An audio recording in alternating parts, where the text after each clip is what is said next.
Utilizing Hess's law. Pre-AP, you are to design your own procedures for determining the amount of energy between two different substances. You are welcome to watch chemistry's lab in order to assist you on this.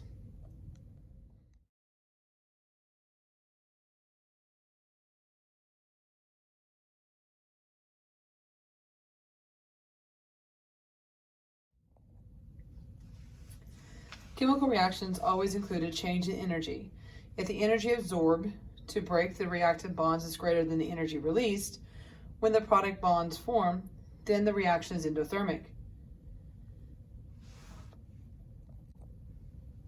If the energy absorbed to break the reactant bonds is less than the energy released, when the product bonds form, the reaction is exothermic.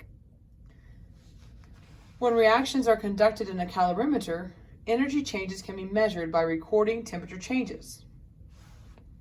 For this lab, we'll be using our coffee cups as calorimeters and our temperature probe to track the temperature changes during two reactions. Take time to read over some of the assumptions that are made in the lab. These assumptions include that the heat released or absorbed during the reaction is not lost to the atmosphere. Heat exchange only takes place in the calorimeter cup. The heat capacity of the solution in the calorimeter is the same as water, 4.184 joules per gram degree Celsius. The density of the solution in the calorimeter is the same as water, 1 gram per milliliter. The mass of carbon dioxide that is produced is very small and can be ignored. The mass of the reaction equals the mass of the two reactants added together. So again, we're looking at your energy exchanges. So if the temperature of the calorimeter water increases, it indicates it has absorbed energy released during the reaction. When a reaction releases energy, it is exothermic.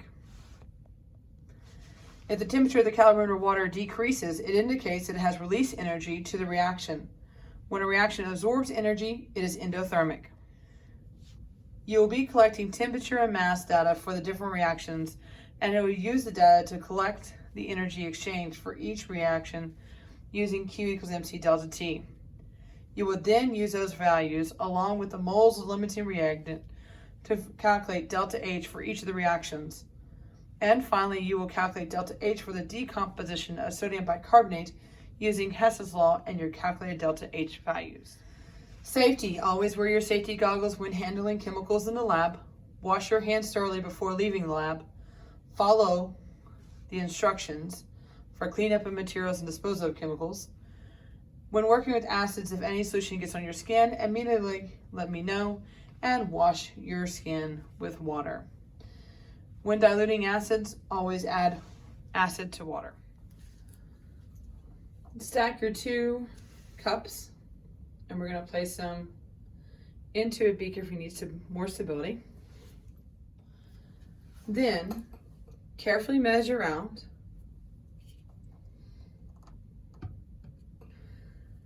(50 milliliters of 1 molar hydrochloric acid. Use a graduated cylinder when measuring this out.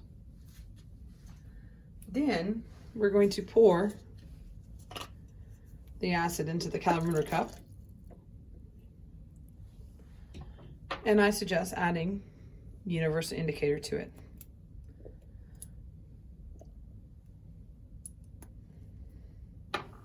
Take a moment and check to see what color it is.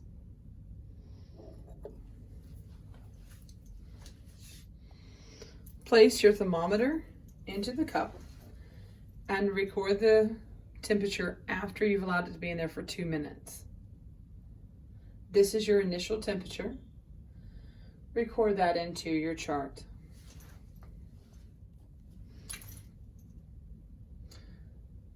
Weigh out 2.25 to 2.50 grams of sodium bicarbonate.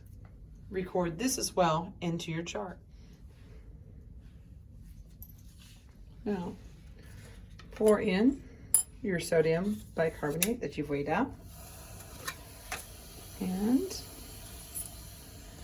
watch your probe to see what your final temperature is.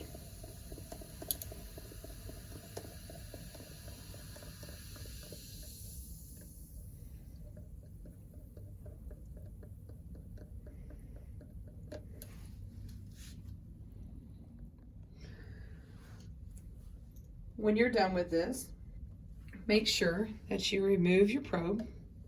You rinse with distilled water. Also, reaction 2. Again, we have our clean calorimeter cup. We have measured out 50 milliliters of hydrochloric acid. We are going to pour the hydrochloric acid into our calorimeter cup.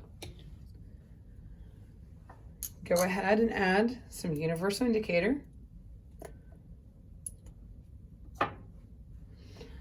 And then place your probe in there.